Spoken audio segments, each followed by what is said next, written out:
Good morning, guys. Now, today I will start chapter 4 of accountancy. It's a very small chapter, but it is very important. This chapter and next one both are small chapters, but they have very importance in accountancy. The name of this chapter is Process and Base of Accounting.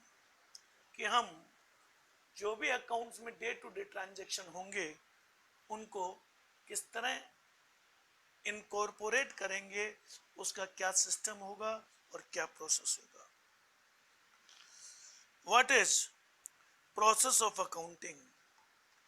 Accounting process begins with the origin and identification of business transaction, and it's followed by recording, classifying and summarizing the business transaction in preparation of trial balance and financial statement. As I told you in chapter first, what is the definition of bookkeeping and accounting?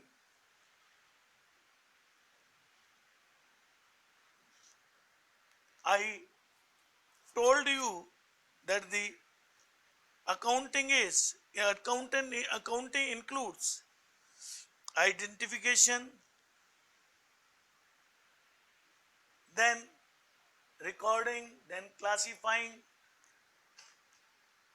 and then summarizing the business transaction. That is called accounting. Similarly, we adopt same process for accounting. You can see from following flow chart what are the process of accounting. यानी आप इस chart से देख सकते हैं कि हम सबसे पहले क्या करेंगे, what will be second step, then third, fourth and fifth. पूरी अकाउंटिंग सिस्टम में यही प्रोसेस अडॉप्ट किया जाएगा और इसी सीरियल से किया जाएगा. We can not change the serial कि पहली प्रोसेस को चौथी में कर लें और चौथी को फर्स्ट कर लें. No, the same process will adopt every time. See, first, identification of transaction. Second, after identification, preparation of voucher. Third, recording in the books of original entry, then posting to ledger, and last one, preparation of trial balance and financial statement. These are the 5 steps towards process of accounting. Now I will tell you about one by one to all the process system. First, identification of transaction. As I told you, there are two type of transaction. One is that transaction which relates to monetary in nature, and another which are not related to in monetary terms. The first, identification of transaction means according deals with business transaction which are monetary in nature. In other words, the transaction which cannot be measured and expressed in the term of money cannot be recorded in accounting. For recording business transaction, it is necessary that these transactions are evidenced by appropriate document such as cash memo, purchase invoice, sales invoice, pay in slip, checkbook, etc. A document which provides evidence of the transaction is called the source document.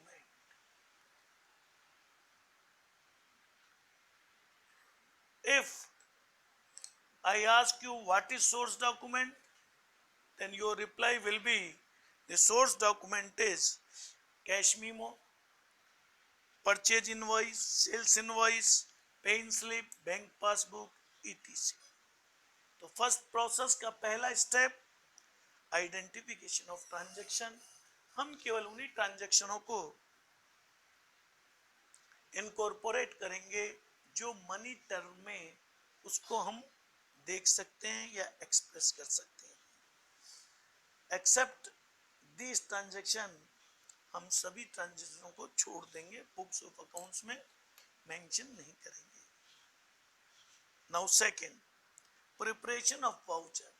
जो ही हमने select कर लिए कि आज के दिन में ये 40 ट्रांजैक्शन हुए, इसमें 2 ट्रांजैक्शन नॉन मॉनेटरी हैं, तो 38 ट्रांजैक्शनों के लिए सेकंड स्टेप है preparation of voucher.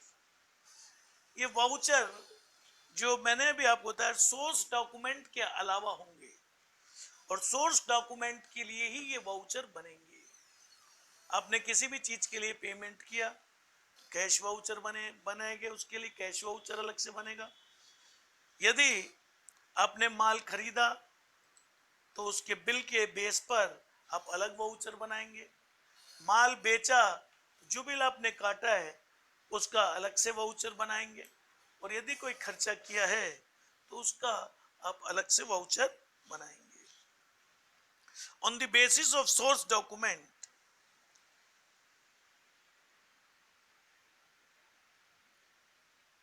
entries are first of all recorded on voucher, and then on the basis of voucher recording made in the journal or books of original entry। इनके बाद ही तीसरा step जो main आएगा वो journal entry का voucher के बाद ही होगा। These vouchers can be printed separately or separately by all the firm in the name their own names। A separate voucher prepared for each transaction, remember, for each transaction a separate voucher is prepared,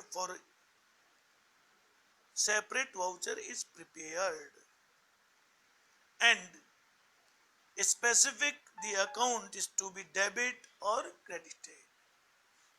यानी हर transaction के लिए एक अलग से voucher हम बनाएंगे। हमें books accounts में एक डेबिट करना होता है और एक क्रेडिट करना होता है, तो हम इस वाउचर में लिखेंगे कौन सा आइटम डेबिट होगा और कौन सा आइटम क्रेडिट होगा।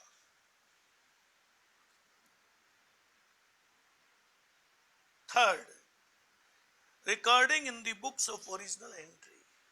जो ही हमने वाउचर बना लिए तो यहां से प्रैक्टिकल प्रोसेस चालू हो जाएगा बुक्स ऑफ अकाउंटिंग का।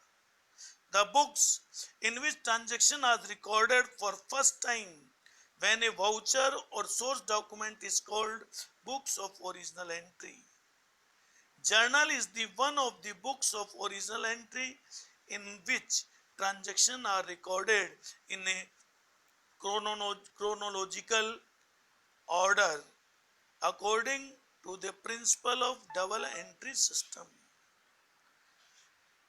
जो ही हमने वाउचर बना लिया तो अब हर ट्रांजैक्शन का हम जर्नल में एंट्री करेंगे, और ये जर्नल में एंट्री क्रोनोलॉजिकल ऑर्डर में की जाएगी। क्रोनोलॉजिकल ऑर्डर मीन्स हर ट्रांजैक्शन की एंट्री डे टू डे होगी। ऐसा नहीं है कि आज की एंट्री कल कर दें और कल की परसों, नो, आज की एंट्री आज ही की जाएगी और कल की एंट्री कल की जाएगी, और ये क्रोनोलॉजिकल ऑर्डर में की जाएगी। अगर बिजनेस छोटा है तो केवल हम जर्नल में ही उसकी ट्रांजैक्शनों की एंट्री कर लेंगे, लेकिन यदि बिजनेस बड़ा है तो हम सब जर्नल और स्पेसिफिक जर्नल्स और बना लेंगे। सब जर्नल और specific journal means cash transaction के लिए हम कैश बुक रख लेंगे, क्रेडिट परचेज यानी माल उधार खरीदा है तो हम परचेज बुक अलग से बना लेंगे। क्रेडिट सेल्स तो उसके लिए हम सेल्स बुक अलग से बना लेंगे और एक जर्नल प्रॉपर बना लेंगे। लेकिन अगर बिजनेस छोटा है तो हम केवल जर्नल एंट्री ही करके और उसी से काम चला सकते हैं। Now fourth process is posting to ledger. Posting to ledger means the next step in the accounting process is to transfer all entries recorded in journal or subsidiary books. Subsidiary books means सब journals यदि आपने खोली है तो to respective accounts in ledger. मैंने आपको जब terminology बताई थी तो उसमें एक टर्मोलॉजी मैंने लेजर की भी बताई थी। What is ledger? A ledger is the principal book of accounts in which all the transactions ultimately find their place under their respective account in a duly classified form.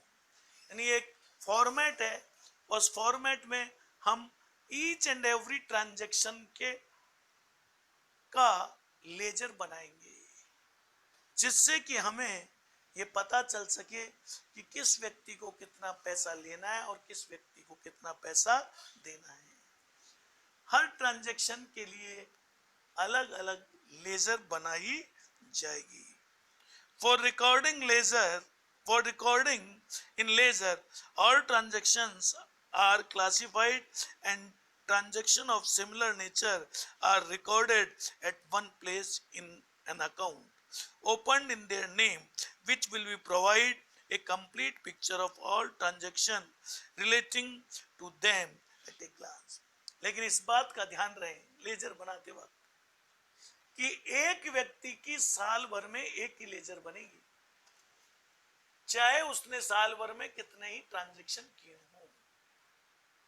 Her transaction की laser तो अलग होगी, लेकिन जो laser हमने एक बार खोल दी, open कर दी बुक्स में, नेक्स्ट डे मान लीजिए दोबारा उसका ट्रांजैक्शन हुआ तो जो पहले हमने लेजर खोली है उसी में उस ट्रांजैक्शन को लिखेंगे।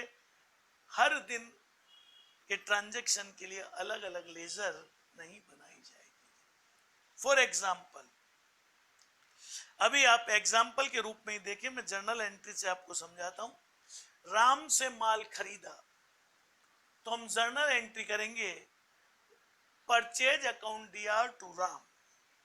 तो यहां पर लेजर हम परचेज की भी खोलेंगे और राम की भी खोलेंगे। हर ट्रांजैक्शन के हर अकाउंट की लेजर सेपरेट होगी।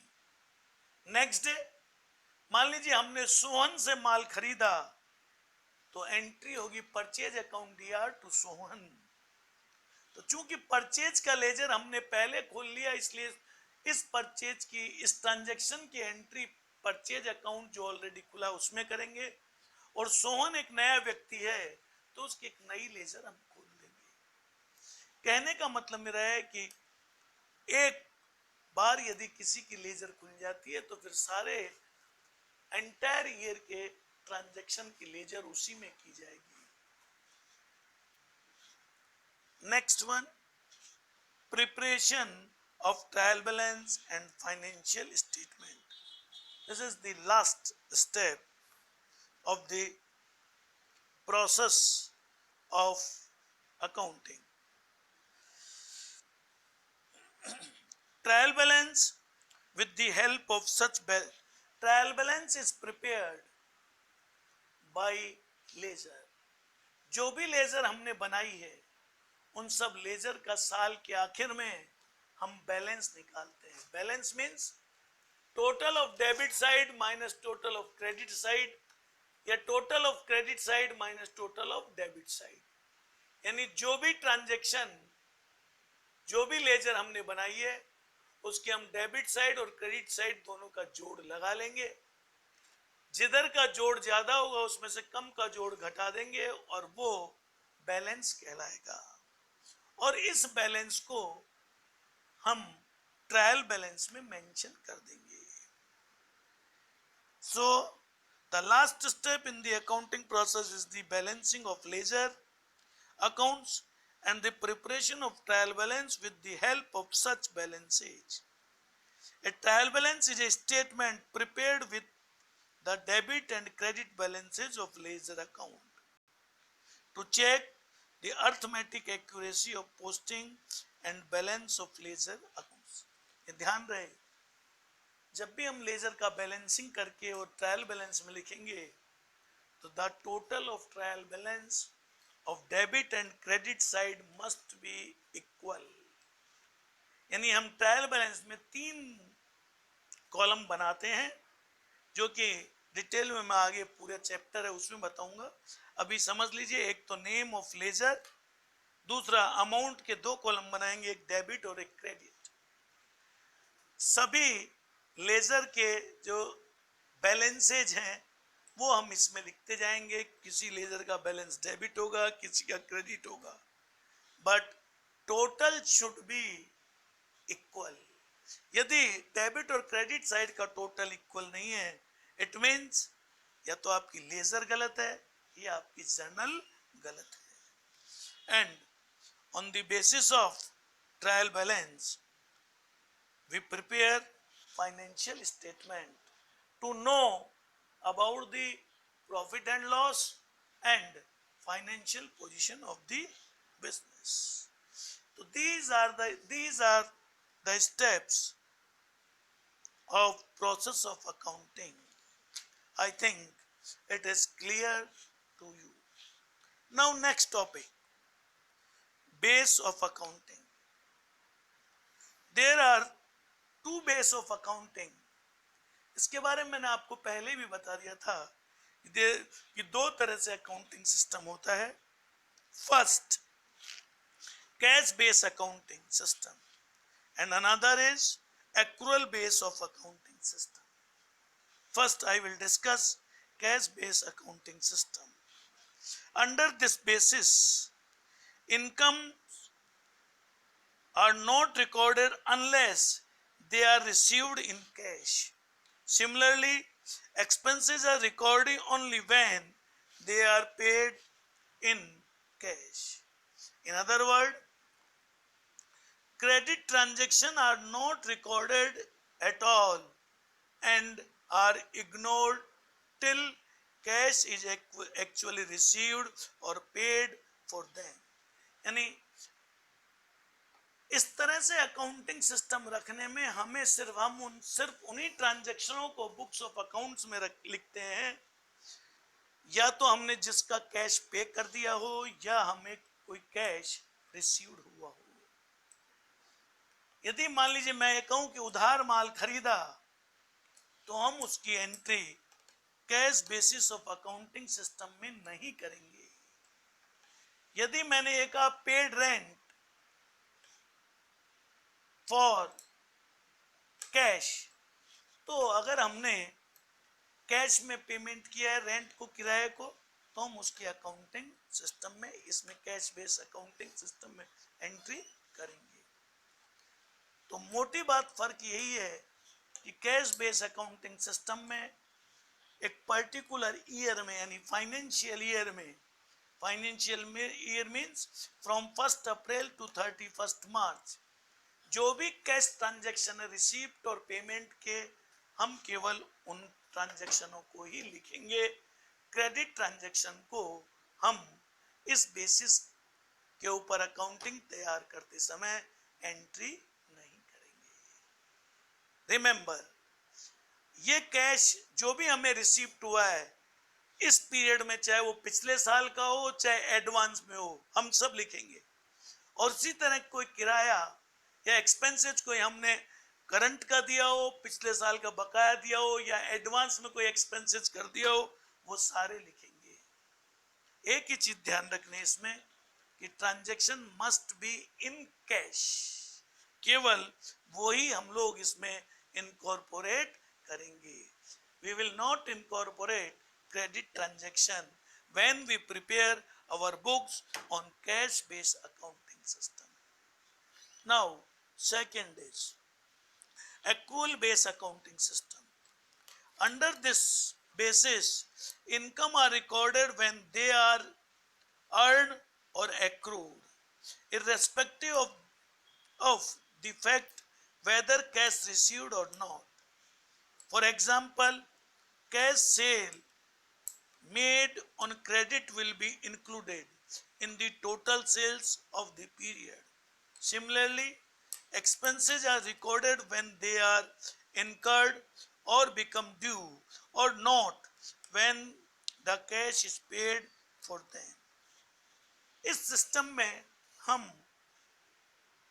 एक पर्टिकुलर फाइनेंशियल ईयर में जो भी ट्रांजैक्शन उस पर्टिकुलर फाइनेंशियल ईयर से रिलेटेड हैं उन सबको इनकॉर्पोरेट करेंगे, चाहे वो कैश का हो चाहे वो क्रेडिट का हो।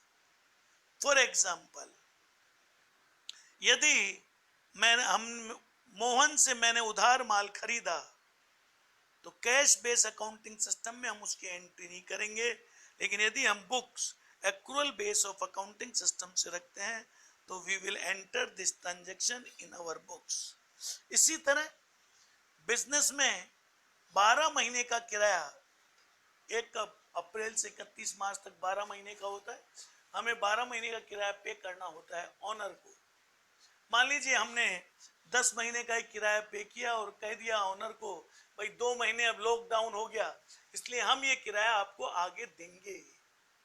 तो कैश बेस अकाउंटिंग सिस्टम में तो हम 10 महीने का किराया ही लिखेंगे, वहां 2 महीने का हमने उस अकाउंटिंग ईयर में किराया नहीं दिया। बट एक्रूअल बेस में हम पूरे 12 महीने का लिखेंगे, 10 महीने का नगद और 2 महीने का ड्यू। कहने का मतलब मेरा यह है कि in accrual base accounting system we incorporate all the cash और credit transaction. You can understand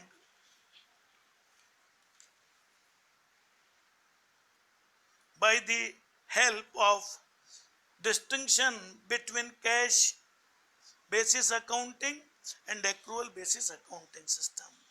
ये आपको और ज़्यादा क्लियर हो जाएगा क्योंकि ये दोनों ही बेस बहुत ज़्यादा जरूरी है समझने के लिए। एक क्वेश्चन यहाँ ये और उठता है कि कौन व्यक्ति होते हैं जो कैश बेस अकाउंटिंग सिस्टम रखते हैं और कौन व्यक्ति होते हैं जो एक्रूअल बेस अकाउंटिंग सिस्टम रखते हैं। तो मेनली जितने भी क्लब्स हैं, जितने भी सर्विस होल्डर्स हैं, लाइक डॉक्टर्स, लॉयर्स, जैसे रोटरी क्लब, लॉयंस क्लब, इस तरह के जो क्लब हैं या जो सर्विस प्रोवाइडर हैं वो अपनी बुक्स कैश बेस अकाउंटिंग से रखते हैं। एंड बाकी जो ट्रेडर, मैन्युफैक्चरर जितने भी हैं वो अपने books accrual basis of accounting के आधार पर रखते हैं। Now I will discuss difference between cash and accrual basis of accounting system. First, recording of cash and credit transaction. In cash basis only cash transaction, accrual basis both type of transaction whether it is cash or credit. Timing of recording of income as per the basis cash basis, those income are recorded which have been received in cash. As per the accrual basis till basis all income are recorded whether cash is received for them or not। यानी cash मिला हो या अभी मिलना बाकी हो, दोनों ही हम इसमें लिखेंगे। Third, timing of recording of expenses, जैसे इनकम के लिए वैसे एक्सपेंसेज कि कैश बेस अकाउंटिंग सिस्टम में only those expenses are recorded which have been paid in cash, जो हमने दे दिए वो रिकॉर्ड करेंगे। एक्रूअल बेस में जो उस पर्टिकुलर पीरियड में दे दिए या उस पर्टिकुलर के बाकी है, दोनों को जोड़कर हम लिखेंगे। Fourth, outstanding prepare accrual income, income received in advance. ये चारों तरह की जितनी भी चीजें हैं, इसमें आउटस्टैंडिंग एक्सपेंसेज हम इसमें इनकॉर्पोरेट नहीं करेंगे, बट प्रीपेड एक्सपेंसेज और इनकम रिसीव्ड इन एडवांस ये दोनों कैश बेस में करेंगे, जबकि एक्रूअल बेस में चारों ही तरह के ट्रांजैक्शनों को हम बुक्स ऑफ अकाउंट्स में लिखेंगे, whether it is outstanding or prepaid or accrued income or income received in advance. Next, legal position. This basis is not recognized under the Company Act. यानी company act इस method को recognise नहीं करता है। Accrual basis के लिए this basis is recognised under the company act 2013। Ascertain of correct profit और loss. Cash basis accounting system से हम करेक्ट प्रॉफिट एंड लॉस का पता नहीं लगाते, केवल हम कितना गेन हुआ और कितना लॉस हुआ वो पता लगा सकते हैं, जबकि एक्रूअल बेस से हम करेक्ट प्रॉफिट और लॉस का पता लगा सकते हैं। सूटेबिलिटी, जैसे मैंने आपको अभी बता ही दिया, cash base professional like doctor, lawyers, club के लिए होता है, और accrual base adopted business enterprises with profit motive जिसके लिए होता है। ये चैप्टर बस इतना ही है, लेकिन इट इज़ वेरी इंपॉर्टेंट। जब हम प्रैक्टिकल क्वेश्चन करेंगे तो इसके बारे में मैं आप लोगों को उस वक्त ये बार बार चीज़ें काम आएंगी। इस नोट्स के साथ ही मैं आपको कुछ very short questions with answer और भेज रहा हूं। Please write down all the questions with answers in your notebook. Thank you very much. Have a nice day.